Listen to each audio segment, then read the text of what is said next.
Hello! Today, we'll be discussing the aesthetics and technical aspects of podcast recording, how to capture great sound. This video also assumes that you already have your concept in mind and have thought about what your story is about, whom you intend to interview, and how you want to structure that story. With that, let's talk about sound design. Sound design sets the mood, tone, and atmosphere of your piece. Since you can't rely on images in a podcast, sound design cues the audience to create mental images. It helps you tell a story, beginning, middle, and end, while also punctuating select points. What are the elements of a soundscape? Let's start with narration and dialogue. First and foremost, your narration or dialogue with interviewees or others comprise the bulk of your podcast message. The speaker's voice, whether it's your own or the voice of someone whom you are interviewing, must be clearly audible.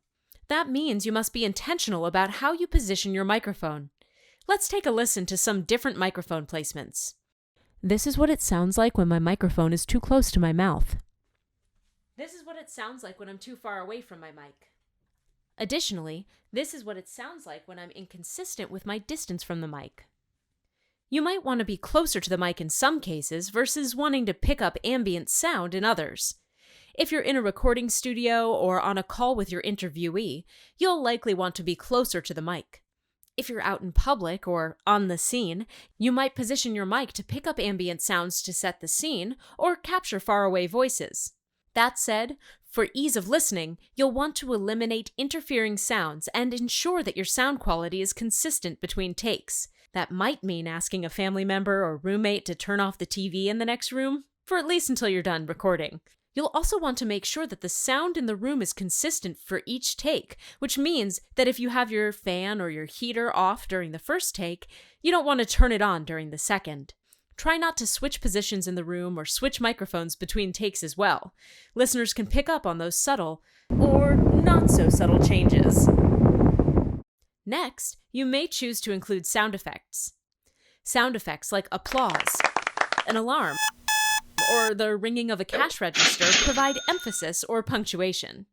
Sound effects can also establish a setting or a location. Maybe it's stormy outside, or you're on a busy street with motorcycles zipping by, or perhaps you're in an office with phones ringing or at home with a crying infant or a meowing cat. You could be on vacation at the beach or at a ball game where the batter just hit a home run. For example, if I were doing a piece on the benefits of walking outside, I might want to include the sound of rustling leaves and wind as I'm walking along a trail. Sound effects can also help you convey the mood and tone of the piece, making your listener feel happy, angry, sad, or surprised. You may also include music, but remember to use music sparingly. It should be used to enhance and support the main idea, not to control it. Your ideas should be able to stand on their own without music. So, here's a good way to test. Listen to your audio without the music first. Does it make your point? Is it engaging? Do you understand what mood or tone you're trying to convey? If you can't answer those questions affirmatively, go back and rework your narration before adding music. Keep in mind that if you add your music under the narration, it shouldn't obscure your narration or make it hard to hear or understand what you're saying. Hey, can you turn that down? Next, remember that silence has its own sound. Silence can be used to redirect attention, create impact, or offer a moment of reflection. And last, when combining the elements of sound, be sure to control the levels. Follow a sound hierarchy to make sure that your main message, typically your vocal track, is the clearest. And once you start editing, make sure that your cuts are clean and intentional, which means making sure that they don't sound like this. So, how will you record? You don't need a fancy microphone to make a big impact. Most people have all of the tools they need right in their computer or phone. If you choose to use the built-in microphone in your laptop to record, just make a note that the audio quality may not be great. Plugging in a pair of headphones that have a built-in microphone will put the recording input closer to your mouth and eliminate more ambient noise.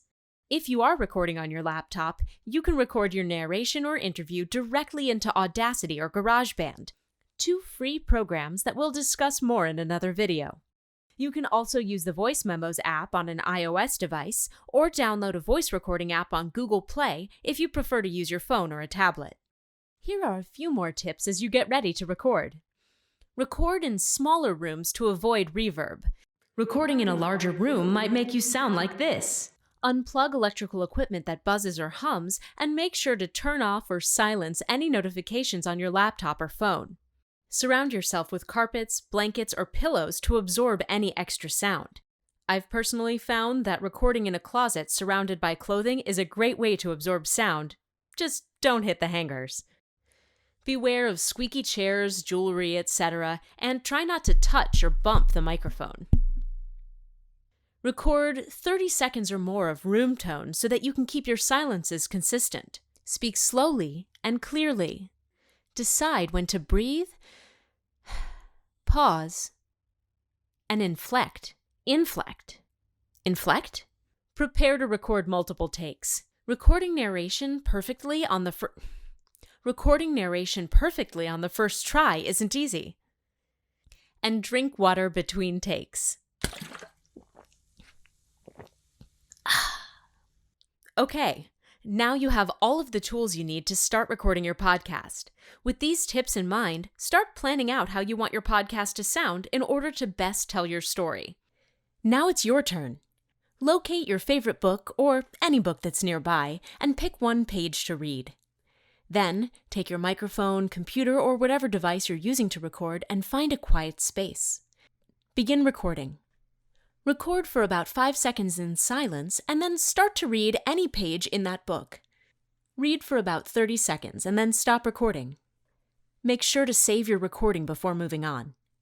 Next, find a noisy space and once again set up your microphone and start recording.